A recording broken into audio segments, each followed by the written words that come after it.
ನಮಸ್ಕಾರ, ಚೈತ್ರ ಕುಂದಾಪುರ ಯೂಟ್ಯೂಬ್ ಚಾನೆಲ್ಗೆ ಸ್ವಾಗತ.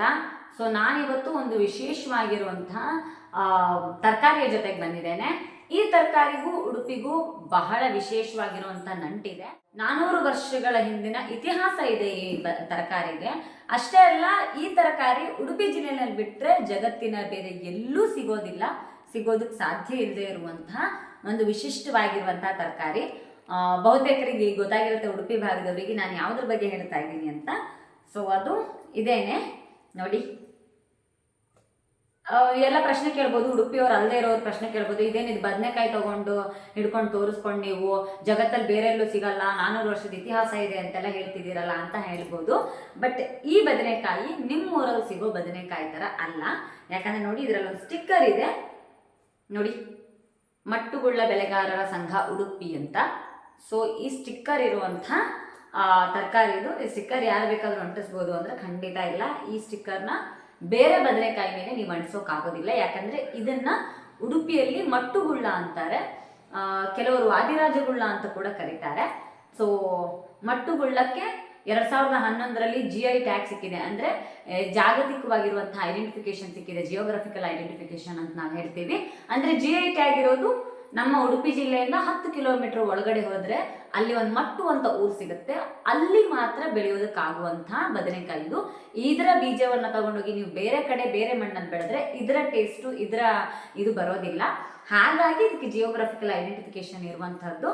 ಯಾರಾದರೂ ಮಾಸ್ಟರ್ ಶೆಫ್ ಶೋಸ್ ಎಲ್ಲ ನೋಡುವವರು ಗೊತ್ತಿರ್ಬೋದು, ಸಂಜೀವ್ ಬರಾರ್ ಅಂತ ಯಾರಿದ್ದಾರೆ ಅವರು ಮಾಸ್ಟರ್ ಶೆಫ್. ಸೊ ಅವ್ರು ಕೂಡ ಇದ್ರ ಬಗ್ಗೆ ಮಾತಾಡಿದ್ದಾರೆ. ಅದನ್ನು ಅವ್ರು ಮಾತಾಡಿದ್ಮೇಲೆ ಮಟ್ಟುಗಳು ಸಿಕ್ಕಾಪಟ್ಟೆ ಫೇಮಸ್ ಕೂಡ ಆಗಿತ್ತು.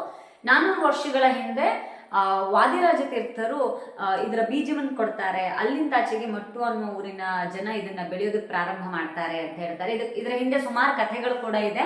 ಏನ್ ಕತೆ ಅಂತಂದ್ರೆ, ಒಂದು ಕಥೆಯ ಪ್ರಕಾರ ವಾದಿರಾಜರು ಪ್ರತಿನಿತ್ಯ ಭಗವಂತನಿಗೆ ನೈವೇದ್ಯ ಇಡಬೇಕಾದ್ರೆ ಹಿಂದಿನಿಂದ ಹಯಗ್ರೀವ ಸ್ವಾಮಿ ಬಂದು ಅದನ್ನ ಸ್ವೀಕಾರ ಮಾಡ್ತಿದ್ರು, ನೈವೇದ್ಯವನ್ನ ಸೇವನೆ ಮಾಡ್ತಿದ್ರು. ಇದನ್ನ ನೋಡಿದ ಒಂದಷ್ಟು ಮಂದಿಗೆ ಅನುಮಾನ ಬಂದು ಖಾಲಿ ಪಾತ್ರೆಯನ್ನ ವಾದಿರಾಜರು ವಾಪಸ್ ಕೊಡ್ತಾ ಇದ್ರಂತೆ. ಸೊ ಈ ಖಾಲಿ ಪಾತ್ರೆಯನ್ನು ವಾಪಸ್ ಕೊಡ್ತಿದ್ದನ್ನು ನೋಡಿ ಕೆಲವರಿಗೆ ಅನುಮಾನ ಬರುತ್ತಂತೆ, ನಿಜವಾಗ್ಲೂ ಇದನ್ನ ದೇವರೇ ಬಂದು ತಿಂತಾ ಇದ್ದಾರಾ ಹೇಗೆ ಅನ್ನೋ ಅನುಮಾನ ಬಂದಿದ್ದಕ್ಕೆ ಒಂದ್ಸಲ ನೈವೇದ್ಯಕ್ಕೆ ವಿಷ ಹಾಕಿ ಕೊಡ್ತಾರಂತೆ. ವಾದ್ಯರಾಜರು ಭಕ್ತಿಯಿಂದ ನೈವೇದ್ಯ ಸಮರ್ಪಣೆ ಮಾಡ್ತಾರೆ. ಹಯಗ್ರೀವ ಸ್ವಾಮಿ ಅಂದ್ರೆ ವಿಷ್ಣುವಿನ ಅವತಾರವೇ. ಸೊ ಹಯಗ್ರೀವ ಸ್ವಾಮಿ ಬಂದು ನೈವೇದ್ಯವನ್ನ ಸ್ವೀಕಾರ ಮಾಡ್ತಾರೆ. ಆಮೇಲೆ ಪುನಃ ಖಾಲಿ ತಟ್ಟೆ ಕೊಡ್ತಾರೆ.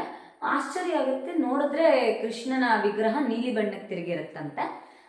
ಅದರಿಂದಾಗಿ ಅವರಿಗೆ ತಾವು ಮಾಡಿದ ತಪ್ಪಿನ ಅರಿವಾಗಿ ವಾದಿರಾಜರ ಹತ್ರ ಬಂದು ಕ್ಷಮೆ ಕೊಡಕ್ಕೆ ಹೇಳ್ತಾರಂತೆ. ಆಗ ವಾದಿರಾಜರು ಈ ಬದನೆಕಾಯಿಯ ಬೀಜವನ್ನು ಕೊಟ್ಟು ಇದನ್ನು ಕೃಷ್ಣನಿಗೆ ಅರ್ಪಿಸಿ ಅಂತ ಕೂಡ ಹೇಳ್ತಾರಂತೆ. ಅದರ ನಂತರ ಕೃಷ್ಣನ ವಿಗ್ರಹದ ಬಣ್ಣ ಬದಲಾಗ್ತಾ ಬಂತು ಅಂತ ಕಥೆಗಳಿದೆ. ಇವೆಲ್ಲವೂ ದಂತಕಥೆಗಳು, ನಮಗೂ ಇದ್ರ ಬಗ್ಗೆ ಸರಿಯಾಗಿ ಗೊತ್ತಿಲ್ಲ ನಿಜಾನ ಅಂತ. ಆದ್ರೆ ಇದು ದಂತಕಥೆಗಳು ಇರೋದಂತೂ ನಿಜ.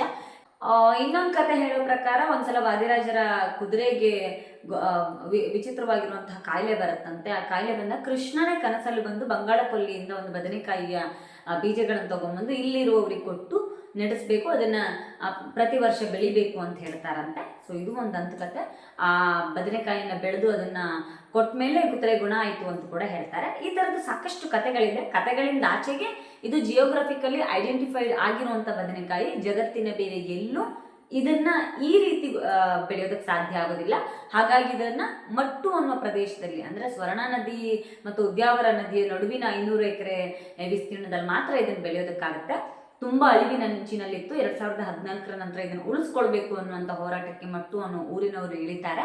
ಹಾಗೆ ಇಳಿದು ಈಗ ಇದನ್ನ ಜಿಯೋಗ್ರಫಿಕಲ್ ಐಡೆಂಟಿಫಿಕೇಶನ್ ತನಕ ತಂದರಾಗಿದೆ. ಸೈಂಟಿಸ್ಟ್ಗಳು ಇದರ ಮೇಲೆ ಸಂಶೋಧನೆಗಳನ್ನ ಮಾಡಿದ್ದಾರೆ. ತುಂಬಾ ವಿಶೇಷವಾಗಿರುವಂತ ಉಡುಪಿಯ ಮಟ್ಟುಗುಳ್ಳ. ಗುಳ್ಳ ಅಂದ್ರೆ ರೌಂಡ್ ಆಗಿರೋದು, ಚಿಕ್ಕದಾಗಿರೋದು ಅಂತ ಸ್ಪೆಸಿಫಿಕೇಶನ್ ಹೇಳುತ್ತೆ. ತುಂಬಾ ಚಿಕ್ಕದಾಗಿರುವ ಗ್ರೀನ್ ಕಲರ್ ಅಲ್ಲಿರುವ ಈ ರೀತಿ ಲೈನ್ಸ್ ಬರುವಂತಹ ಗುಳ್ಳ. ಅಂಡ್ ಇದರ ಇನ್ನೊಂದು ಸ್ಪೆಸಿಫಿಕೇಶನ್ ಅಂದ್ರೆ ನೋಡಿ, ಇದರಲ್ಲಿ ಮುಳ್ಳುಗಳಿದೆ ನೋಡಿ, ನೀವು ನೀಟಾಗಿ ನೋಡಿದ್ರೆ ಮುಳ್ಳುಗಳಿದೆ. ಬೇರೆ ಬದನೆಗಳಲ್ಲಿ ಇದು ನೋಡೋದಕ್ಕೆ ಸಿಗೋದಿಲ್ಲ. ಟೇಸ್ಟ್ ಅಂತೂ ಕಂಪ್ಲೀಟ್ಲಿ ಬೇರೆ ಬದನೆಗೂ ಇದಕ್ಕೂ ತುಂಬಾ ವ್ಯತ್ಯಾಸ ಇರುತ್ತೆ. ಇದು ಸೆಪ್ಟೆಂಬರ್ ಅಕ್ಟೋಬರ್ ತಿಂಗಳುಗಳಲ್ಲಿ ಮಾತ್ರ ಬೆಳೆಯೋದ್ರಿಂದ ತುಂಬಾ ಕಾಸ್ಟ್ಲಿ, ಮತ್ತು ವರ್ಷದಲ್ಲಿ ಬೇರೆ ಎಲ್ಲ ತಿಂಗಳುಗಳಲ್ಲಿ ಸಿಗೋದಿಲ್ಲ, ಈ ಟೈಮಲ್ಲಿ ಮಾತ್ರ ಸಿಗೋದು. ಸೊ ಇದನ್ನ ಇವತ್ತು ನಾವು ಫ್ರೈ ಮಾಡ್ತಾ ಇದ್ದೇವೆ. ಉಡುಪಿಯ ಕೃಷ್ಣ ಮಠದ ಪರ್ಯಾಯ ಏನಿದೆ ಅಲ್ಲ, ಆ ಪರ್ಯಾಯಕ್ಕೆ 2 ವರ್ಷಕ್ಕೊಂದ್ಸಲ ನಡೆಯುತ್ತೆ. ಪರ್ಯಾಯ ಅಂದ್ರೆ ಒಂದೊಂದು ಮಠದ ಮಠಾಧೀಶರುಗಳು ಉಡುಪಿ ಕೃಷ್ಣನ ಪೂಜೆಯ ಅಧಿಕಾರವನ್ನ ಸ್ವೀಕಾರ ಮಾಡ್ತಾರೆ. ಸೊ ಈ ಪರ್ಯಾಯ ಉತ್ಸವಕ್ಕೆ ಈ ಮಟ್ಟುಗುಳ್ಳ ಕಡ್ಡಾಯ ಬೇಕೇ ಬೇಕು. ಈ ಮಟ್ಟುಗುಳ್ಳದವನ್ನು ಅರ್ಪಿಸ್ತಾರೆ. ಸೊ ಪರ್ಯಾಯದ ಬಗ್ಗೆ ಗೊತ್ತಿರುವವರಿಗೆ ಖಂಡಿತವಾಗ್ಲೂ ಈ ಮಟ್ಟುಗುಳ್ಳದ ರುಚಿ ಗೊತ್ತಿರುತ್ತೆ. ಸೊ ಇವತ್ತಿದ್ರ ಒಂದು ಫ್ರೈ ಮಾಡೋಣ ಅಂತ. ಸಾಂಬಾರು ಕೂಡ ನಾನು ನೆಕ್ಸ್ಟ್ ಟೈಮ್ ಸಾಧ್ಯ ಆದರೆ ಮಾಡಿ ತೋರಿಸ್ತೀನಿ. ಇದರ ಸಾಂಬಾರು ತುಂಬ ಚೆನ್ನಾಗಿರುತ್ತೆ. ಬನ್ನಿ ಫ್ರೈ ಮಾಡೋಣ ಇದ್ರದ್ದೀಗ. ಸೊ ಈಗ ಶ್ರೀಕಾಂತ್ ಅವರು ಅದನ್ನ ಕಟ್ ಮಾಡ್ತಾ ಇದ್ದಾರೆ. ಇದನ್ನು ರವಾ ಫ್ರೈ ಮಾಡ್ತಾ ಇದ್ದೀವಿ. ಏನೆಲ್ಲ ಸಿಂಪಲ್ಲಾಗಿ, ಇವತ್ತು ಬೇರೆ ಏನು ಜಾಸ್ತಿ ಮಸಾಲದ ಅವಶ್ಯಕತೆ ಇಲ್ಲ. ಮಸಾಲ ಹಾಕಿಬಿಟ್ರೆ ಇದರ ಟೇಸ್ಟ್ ಹೋಗಿಬಿಡುತ್ತೆ. ನೋಡಿ ಈ ಥರ ಇಷ್ಟು ಥಿನ್ನೆಸ್ಸಲ್ಲಿ ಸ್ಲೈಸ್ ಮಾಡ್ಕೊಂಡ್ರಾಯ್ತು. ತುಂಬ ಸಪುರನೂ ಮಾಡ್ಕೋಬಾರ್ದು, ಇದರ ಟೇಸ್ಟ್ ಹೋಗಿಬಿಡುತ್ತೆ. ನಿಮ್ಗೆ ಅದು ಮೆತ್ತಗಿರುವಾಗ ಬೆಂದಿರೋದ್ರದ್ದು ಟೇಸ್ಟ್ ಸಿಗಬೇಕು, ಅದು ಚೆನ್ನಾಗಿರುತ್ತೆ. ಸೊ ಖಾರ ಪುಡಿಗೆ ಒಂಚೂರು ಅರಿಶಿನ ಪುಡಿ ಹಾಕ್ತೀನಿ. ನಿಮಗೆ ಬೇಕಿದ್ರೆ ನೀವು ಹುಳಿ ಹಾಕ್ಕೋಬೋದು. ಉಪ್ಪು ಹಾಕ್ಕೊಂಡಿದ್ದೀನಿ. ಅಕ್ಕಿ ಹಿಟ್ಟು ಇಲ್ಲ ಅಂತಂದರೆ ಕಾರ್ನ್ಫ್ಲೋರ್ ತೊಗೊಳ್ಳಿ. ಹೀಗೆ ಚೂರು ಹುಳಿ ಹಾಕ್ಕೋಬೋದು, ಇಲ್ಲ ಲಿಂಬೆ ರಸ ಹಾಕ್ಕೋಬೋದು. ನಾನು ಹಾಕೋತಾ ಇಲ್ಲ ಈಗ. ರವಾ ಫ್ರೈ ಆಗಿರೋದ್ರಿಂದ ಸ್ವಲ್ಪ ಗಟ್ಟಿಯಾಗಿರಬೇಕು ಮಸಾಲೆನ. ನೋಡಿ ಹೀಗೆ ಮಸಾಲೆಗೆ ಇನ್ನೂ ಸ್ವಲ್ಪ ತಿಕ್ಕಾಗಿ ನೀವು ಹಾಕ್ಕೋಬೋದು. ನಾನು ಕಾರ್ನ್ಫ್ಲೋರ್ ಹಾಕಿರೋದ್ರಿಂದ ಇದು ಸ್ವಲ್ಪ ತೆಳುವಾಗಿ ಬರ್ತಿದೆ. ನೀವು ಅಕ್ಕಿ ಹಿಟ್ಟು ಹಾಕ್ಕೊಂಡ್ರೆ ಇದು ಇನ್ನೂ ಸ್ವಲ್ಪ ತಿಕ್ಕಾಗಿ ಬರುತ್ತೆ. ಇದನ್ನು ಒಂದು ಸ್ವಲ್ಪ ಹೀಗೆ ಕಲಿಸ್ಬಿಟ್ಟು ಸೋಕಾಗೋದಕ್ಕೆ ಬಿಡ್ತೀನಿ. ಆಮೇಲೆ ರವಾಗೆ ಒಂದು ಕೋಟ್ ರವಾನ ಹೊರಳಿಸ್ಕೊಂಡು ಮತ್ತೆ ಎಣ್ಣೆಗೆ ಬಿಟ್ಟರೆ ಆಯಿತು. ನೀವು ಇದನ್ನು ತವಾ ಫ್ರೈ ಕೂಡ ಮಾಡ್ಕೋಬೋದು, ಚೆನ್ನಾಗಿರುತ್ತೆ. ನೋಡಿ ಈಗ ನಾವು ಅರ್ಧ ಗಂಟೆ ಆಯಿತು ನೆನೆಸಿಟ್ಟು. ಆಗಲೇ ಮಸಾಲೆನಲ್ಲಿ ನೆನೆಸಿಟ್ಬಿಟ್ಟಿದ್ದೆ. ಸೊ ಈಗ ಅದನ್ನು ರವಾದಲ್ಲಿ ಹೊರಳಿಸ್ಕೋತಾ ಇದ್ದೀನಿ. ನೀವು ನೋಡ್ಕೋಬೋದು, ತುಂಬ ಲೈಟಾಗಿ ಮಾಡ್ಕೊಂಡಿದ್ದೆ ನಾನು ಬ್ಯಾಟರ್ನ. ಯಾಕಂದರೆ ಈ ಮಟ್ಟುಗೊಳ್ಳೋದ ಟೇಸ್ಟೇ ಬೇರೆ ಇರುತ್ತೆ. ಹಾಗಾಗಿ ನೀವು ಫುಲ್ ಮಸಾಲೆ ಎಲ್ಲ ಹಾಕಿಬಿಟ್ರೆ ಅದರ ಟೇಸ್ಟ್ ಹೋಗಿಬಿಡುತ್ತೆ. ಹಾಗಾಗಿ ನಾನು ಪರ್ಟಿಕ್ಯುಲರ್ಲಿ ಇದನ್ನು ಸ್ವಲ್ಪ ಲೈಟಾಗಿರೋ ಮಸಾಲದಲ್ಲಿ ನೆನೆಯಕ್ಕಿಟ್ಟಿದ್ದೆ. ಈಗ ಅದಕ್ಕೆ ರವಾನ ಮಿಕ್ಸ್ ಮಾಡ್ತಾ ಇದ್ದೀನಿ. ಈಗ ಎಣ್ಣೆ ಕಾದಿರೋ ಎಣ್ಣೆಗೆ ಒಂಚೂರು ಲೈಟಾಗಿ ಎಣ್ಣೆನ ಜೋರಾಗಿ ಇಟ್ಕೊತೀನಿ. ಒಂದೊಂದಾಗಿ ಇಟ್ಬಿಡ್ತೀನಿ. ಮಟ್ಟುಗೊಳ್ಳ ರವಾ ಫ್ರೈ ರೆಡಿಯಾಗಿದೆ. ಇದಾಗಿತ್ತು ಇವತ್ತಿನ ವ್ಲಾಗ್. ಮತ್ತು ಮುಂದಿನ ವ್ಲಾಗಲ್ಲಿ ಸಿಗ್ತೀನಿ. ನಮಸ್ಕಾರ.